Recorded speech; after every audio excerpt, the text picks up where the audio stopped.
स्वागत है आपका। ब्रेक के बाद भारत के अंतरिक्ष यात्री शुभांशु शुक्ला ने इतिहास रच दिया है।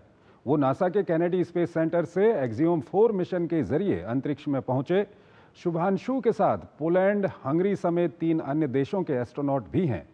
ये मिशन 14 दिन का होगा और जल्द ही भारत द्वारा अंतरिक्ष में खुद इंसान को भेजने के मिशन के लिए काफी महत्वपूर्ण साबित होगा। ये रिपोर्ट देखिए। 3, 2, 1, ignition and lift off. For 3 nations, a new chapter in space takes flight. Godspeed. नमस्कार मेरे प्यारे देशवासियों, व्हाट अ राइड। 41 साल बाद हम वापस अंतरिक्ष में पहुंच गए हैं और कमाल की राइड थी। इस समय हम 7.5 किलोमीटर प्रति सेकंड की रफ्तार से पृथ्वी के चारों तरफ घूम रहे हैं और मेरे कंधे पे मेरे साथ मेरा तिरंगा है जो मुझे बता रहा है कि नहीं हूँ, मैं आप सबके साथ हूँ। ये मेरी इंटरनेशनल स्पेस स्टेशन तक की जर्नी की शुरुआत नहीं है, ये भारत के ह्यूमन स्पेस प्रोग्राम की शुरुआत है और मैं चाहता हूं कि आप सभी देशवासी इस यात्रा का हिस्सा बने। आपका भी सीना गर्व से चौड़ा होना चाहिए, आप भी उतना ही एक्साइटमेंट दिखाइए। आइए हम सब मिलकर भारत के इस ह्यूमन स्पेस प्रोग्राम की जर्नी की शुरुआत करें। धन्यवाद। जय हिंद, जय भारत। ये प्रतिक्रिया है भारतीय एस्ट्रोनॉट शुभांशु शुक्ला की, जो अंतरिक्ष में पहुंचने वाले दूसरे भारतीय हैं और नासा के एक्सियोम 4 मिशन के जरिए अंतरिक्ष में पहुंच गए हैं। एक्सियोम 4 ने फ्लोरिडा में नासा के John F Kennedy space centre के लॉन्च कॉम्प्लेक्स 39A से उड़ान भरी। अंतर्राष्ट्रीय अंतरिक्ष स्टेशन के लिए मिशन पर जाने वाले 4 अंतरिक्ष यात्रियों को स्पेस एक्स के मशहूर फॉल्कन 9 रॉकेट के जरिए अंतरिक्ष में ले जाया गया। ये भारतीय अंतरिक्ष कार्यक्रम के लिए काफी महत्वपूर्ण पल है, क्योंकि भारत जल्द ही गगनयान मिशन के जरिए अंतरिक्ष में खुद इंसान को भेजने की तैयारी कर रहा है। एक्सियोम मिशन के तहत 4 अंतरिक्ष यात्री ISS के लिए रवाना हुए हैं। इसमें भारतीय अंतरिक्ष अनुसंधान संगठन के अंतरिक्ष यात्री शुभांशु शुक्ला पायलट के रूप में काम करेंगे। नासा की पूर्व अंतरिक्ष यात्री और एक्सियोम स्पेस में मानव अंतरिक्ष उड़ान की निदेशक पैगी विटसन मिशन की कमान संभालेंगी। यूरोपीय अंतरिक्ष एजेंसी के परियोजना अंतरिक्ष यात्री पोलैंड के स्लावोस उजनास्की विस्नेवस्की और हंगरी के अंतरिक्ष यात्री टिबोर कापू दोनों मिशन विशेषज्ञ के रूप में काम करेंगे। गुरुवार को ड्रैगन अंतरिक्षयान इंटरनेशनल स्पेस स्टेशन से जुड़ेगा। मिशन के चारों सदस्य ISS पर लगभग 14 दिन रहेंगे और इस दौरान वो 60 एक्सपेरिमेंट भी करेंगे। शुभांशु अंतरिक्ष में मांसपेशियों की हानि का अध्ययन करेंगे और फसलों के विकास का भी अध्ययन करेंगे। साथ ही वो अंतरिक्ष में माइक्रो जंतुओं की सहन शक्ति पर अध्ययन और अंतरिक्ष में कंप्यूटर स्क्रीन का मनुष्य पर प्रभाव का भी अध्ययन करेंगे।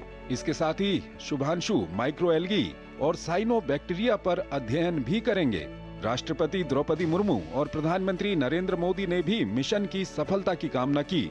शुभांशु भारतीय वायुसेना के अनुभवी टेस्ट पायलट हैं। उनके पास Sukhoi 30, MiG-21, MiG-29, Jaguar, hoc और अन्य विमानों में 3000 घंटे से अधिक उड़ान का अनुभव है। और इस खबर पर बात करने के लिए हमारे साथ जुड़ रहे हैं रतन श्रीवास्तव, स्पेस एक्सपर्ट हैं। उनसे हम बातचीत करेंगे। रतन जी, बहुत बहुत स्वागत है आपका हमारे इस कार्यक्रम में। रतन जी, पहला सवाल यही आपसे जानना चाहते हैं कि भारत के लिए आज का दिन कितना महत्वपूर्ण है? तो जोशी जी, आप जानते हैं, आपके AVS न्यूज़ आइटम ने बताया कि अंतरिक्ष में हम पहली बार 40 साल के बाद हमने अपने किसी एस्ट्रोनॉट को भेजा है। और ये इसमें भी फायदा इस बात का है कि हम जब गगनयान भेजेंगे तो गगनयान में भेजने में इसमें हमें जो सीख मिलेगी, जो लर्निंग्स मिलेंगी, वो लर्निंग्स हम इस्तेमाल कर सकते हैं गगनयान के लिए।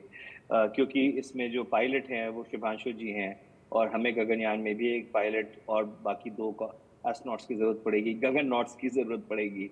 तो जो इनका एक्सपीरियंस है as pilot taking this public private sector, I would say partnership forward, वो बहुत फ़ायदेमंद रहेगा। अब इसमें देखने वाली बात ये है जोशी जी, जैसे आपके न्यूज़ आइटम ने भी बोला था कि ये एक ऐसा मिशन है जिसके अंदर यूरोपियन, इंडियन और अमेरिकन कोऑपरेशन हो रहा है। पेगी विल्सन नासा की हैं, बहुत एक्सपीरियंस एस्ट्रोनॉट हैं, और ईएसए से, यूरोपियन स्पेस एजेंसी से जो 2 गए हैं, हंगरी और पोलैंड से जो गए हैं एस्ट्रोनॉट्स, वो भी अपने अपने देश को रिप्रेजेंट कर रहे हैं करीब 40 साल के अंतराल के बाद। तो एक तरह से देखा जाए तो इंटरनेशनल स्पेस स्टेशन तो वैसे भी एक ऐसा प्लेटफॉर्म है जो शेयर्ड प्लेटफॉर्म है, लेकिन उस शेयर्ड प्लेटफॉर्म पर एक तरह से कहना चाहिए कि ग्लोबल साउथ की भी एंट्री हो रही है इस बार, along with the north which is NASA. So इसमें जितनी जैसे आपने बताया एक्सपेरिमेंट्स कर रहे हैं 60, ये मैं बताना चाहता हूँ अपने व्यूअर्स को कि ये मैक्सिमम एक्सपेरिमेंट्स हैं कभी भी किसी भी मिशन ने जो किए हों।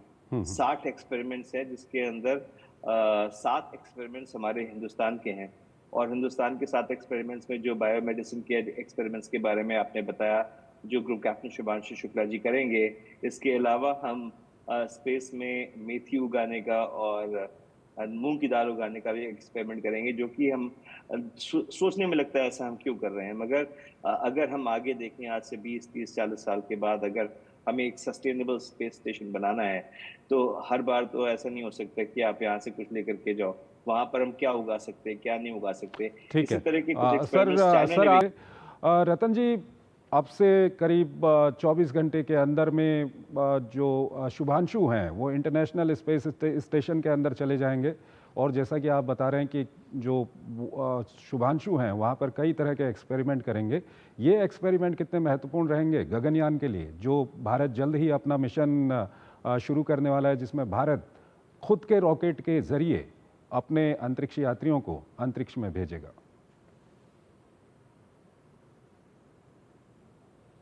सॉरी जोशी जी, इसके 2 एस्पेक्ट्स हैं। एक तो एस्पेक्ट है इसका कि गगनयान में गगननॉट्स के लिए इनका क्या फ़ायदा होगा, और इससे हम अगर कोई होता है बायोमेडिसिन से हमें कुछ इन्फ्लुएंसेस मिलते हैं, तो वो बायोमेडिसिन के इन्फ्लुएंसेस हम अपने गगननॉट्स के ऊपर कैसे उस पे होने वाले दुष्प्रभाव को कम कर सकते हैं।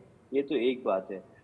दूसरी बात ये है कि जो एक्सपेरिमेंट्स हो रहे हैं, 7 एक्सपेरिमेंट, वो तो हमारे अपने हैं, department of science and technology, department of biotech, हमारे देश के हैं। लेकिन ऐसा नहीं है कि बाकी जो एक्सपेरिमेंट्स हो रहे हैं उन एक्सपेरिमेंट्स का हम इसमें इस्तेमाल नहीं कर सकते। उन एक्सपेरिमेंट से भी जो सीख मिल रही है वो भी हम इस्तेमाल करेंगे। और अगर एक तरह से देखा जाए तो कल्चरली ये 3 कल्चर्स हैं, एक हमारा Indian Asian culture, European culture और यूएस कल्चर, और ये तीनों कल्चर्स के जो एक्सपेरिमेंट्स हैं वो अपने कल्चर के हिसाब से, जैसे हमारा कल्चरल एस्पेक्ट आपने जैसे मैंने बोला फेनुग्रीक और मूंग है, उसी तरह से अलग देशों के भी हैं। लेकिन बायोमेडिसिन एक बहुत इम्पोर्टेंट एस्पेक्ट है इसमें